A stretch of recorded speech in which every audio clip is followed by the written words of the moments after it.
do not kick a man when he's down. In layman's terms, it translates to mean, do not attack a person at their weakest moment.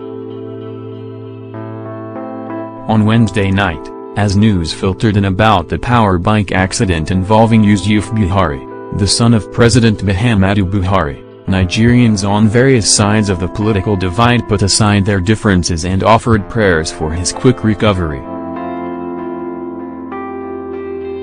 In spite of our political ideologies and whatever grouses we may hold against the Buhari administration, most of us chose to rally around the first family in its trying moment.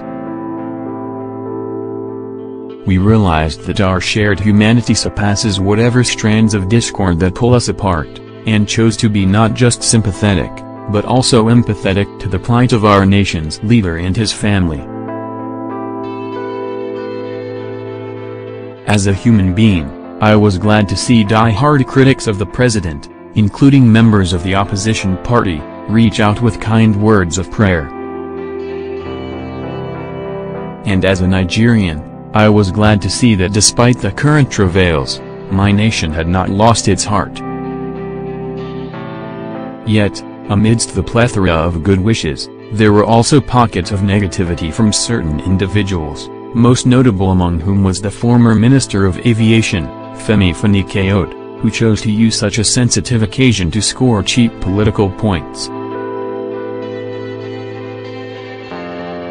In what I can only describe as a tacky, distasteful, selfish and juvenile move, FFK chose the occasion of Yusuf's ordeal to chastise the president with words that I would not dignify by repeating. To add insult to injury, he sought to give credence to his words by using a biblical analogy, a move which I interpreted as a spite not just towards Mr. President, but also towards our Creator, who is the originator and embodiment of love itself. At what point does a grown man realize that certain actions are belittling to a person of his stature? At what point does he realize that with each erratic move, he is only serving to entrench the image of himself as a first-class clown in the eyes of the public? Please, don't get me wrong, criticisms are healthy for democratic governance, but even battle-tested political opponents know that one does not use moments of tragedy to poke at the eyeballs of those on the opposite side of the divide. FFK has shown time and time again that there is no love lost between him and his president, but with this latest action, he has proven that his grouse goes beyond the realm of differences in political ideology, into the space of a deep dark resentment that is unhealthy for the soul. Am I angry with the Buhari government? Yes, I am. Do I feel shortchanged and disillusioned? Yes, I do. Do I think that as a leader, the president's performance has fallen short of expectations? Yes, I do. I am a Nigerian after all, a partaker of the common struggles of my fellow citizens. I live here and in this same country, and I feel the pain that we all go through. I too cannot find fuel to power my generator, in my country which exports crude oil. Like all Nigerians, I feel our leaders have failed us. Do I want the president to do better? Yes, I do. But would I take shots at the president while his only son lays in a hospital bed, fighting for his life? No.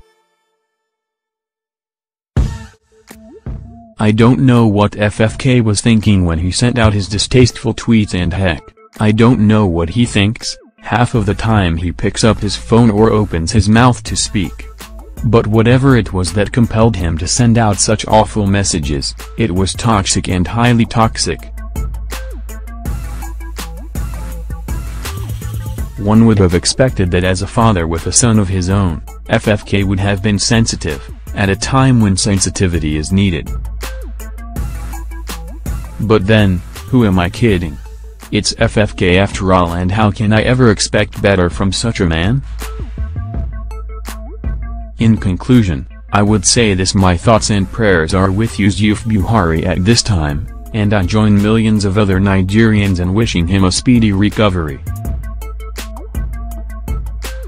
The same God who heard the prayers of Nigerians and healed the father only a short while ago, would also extend his hands of healing onto the son. I pray for Yusuf, not because he is better than anyone else, no, he is not, but because I am also human, and I am human enough to feel the pains of others, and not to dare kick them when they are at their weakest. And to FFK, I say this: we have heard enough from you. We refuse to be intoxicated with your poisonous fumes.